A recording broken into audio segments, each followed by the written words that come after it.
Bonsoir à tous, je prends enfin le temps de vous faire une petite vidéo sur les coulisses de mon passage jeudi soir dans Balance ton poste. Je suis désolée pour le retard que celle-ci aura pris, j'ai été un petit peu occupée les jours qui ont suivi l'émission.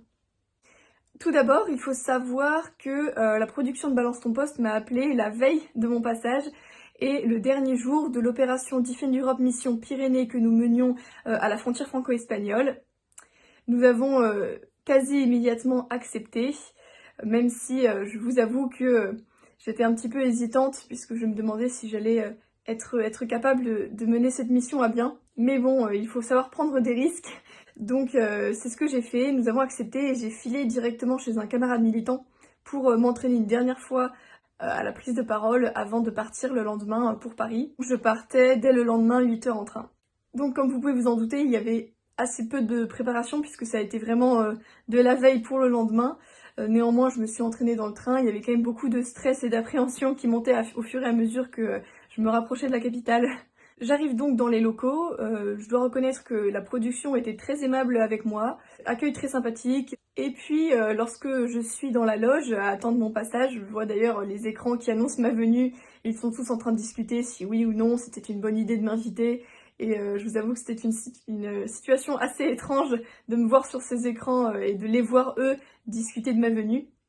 Et donc on vient me voir aussi, on m'annonce, eh bien voilà, nous allons avoir un invité surprise, ce sera Yacine Bellatar. Il faut savoir que j'étais absolument pas au courant, je l'ai appris à peine 10 minutes avant de passer sur le plateau.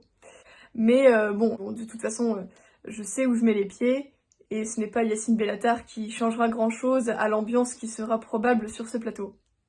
J'attends dans les coulisses, juste après l'émission Touche pas à mon poste, et voilà, je les entends parler de moi, me caricaturer. C'est un sentiment très étrange, je ne vous cache pas, mais j'essaie vraiment de faire en sorte que ça ne me déstabilise pas, et de rester concentrée avant tout. Et voilà que Jean Messia me rejoint dans les coulisses devant le plateau, et gentiment il vient me rassurer, et il me dit ne vous en faites pas Thaïs, je suis là, vous allez voir, ça va être Hiroshima sur le plateau.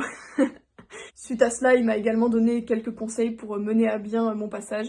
Ça y est, c'est le compte à rebours qui commence, top départ, effervescence sur le plateau, vite on change le décor pour passer d'une émission à l'autre. Et puis on s'installe et voilà la caméra qui s'allume et Cyril Hanouna qui commence son émission. Dès le départ, j'ai à peine prononcé 3 mots, Cyril Hanouna me pose la première question et comme vous avez tous pu le voir, direct il me coupe la parole. Donc dès le début c'était déjà tout de même assez déstabilisant, je me demande si ça va être ça tout le long de l'émission.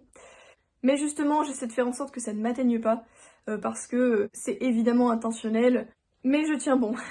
Les chroniqueurs sont très virulents à mon égard, j'ai à peine le temps de faire un déroulé de ma pensée, de mes arguments, que tout de suite on me coupe, on couvre ma voix. Dès que je vais lancer une punchline, en fait, ils le sentent, les chroniqueurs en face, les intervenants également, je pense en l'occurrence à Benjamin Lucas, qui voit bien au moment où je vais lancer quelque chose d'assez fort, qui fait exprès de faire du bruit, de faire du brouhaha pour couvrir ma voix et couvrir mon argument qui était assez impactant. Et puis Jean Messia et Geoffroy Lejeune, ils m'aident, ils sont d'un grand soutien. Petit à petit l'émission se poursuit, je gagne en assurance, je gagne aussi en crédibilité. Je ne me laisse pas démonter, j'essaye surtout de garder mon calme et de garder le sourire parce que c'est aussi une guerre de l'image et je pense que cela contrastait beaucoup avec l'animosité et l'agressivité des chroniqueurs et des intervenants, y compris du présentateur parfois.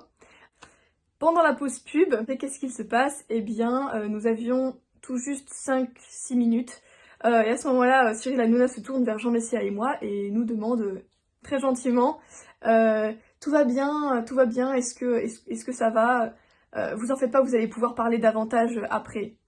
Donc c'est vrai que c'était amusant de voir ce contraste entre lorsque les caméras sont allumées, l'animosité qu'il peut avoir, et puis petit échange avec Jean Messia qui était juste à côté de moi, petit clin d'œil échangé, et c'est reparti. La médiocrité des attaques qui m'ont été faites durant toute l'émission, la calomnie dont il faisait preuve, la mauvaise foi également, tout cela contribuait à, au contraire, me ragaillardir et gagner en assurance. Et puis voilà, la fin du plateau, c'est passé extrêmement vite. Il faut savoir qu'on nous avait dit à la base que l'émission devait durer environ 45 minutes, et en fait en raison de l'audience monstrueuse qu'il y a eu à ce moment-là dans cette émission, Balance ton poste a fait un score d'audience de la saison grâce à cette émission, Eh bien, cette émission a donc été prolongée sur 2 heures, mais j'étais vraiment très concentrée, alors je ne m'en suis même pas rendu compte. Et donc, dès la fin du plateau, vous avez été nombreux à le remarquer, Yacine Bellatar s'est précipité vers moi pour me serrer la main ainsi qu'à celle de Jean Messia, et pour demander de prendre une photo, qui était évidemment destinée à me ridiculiser sur les réseaux sociaux par la suite, mais je ne suis pas dupe,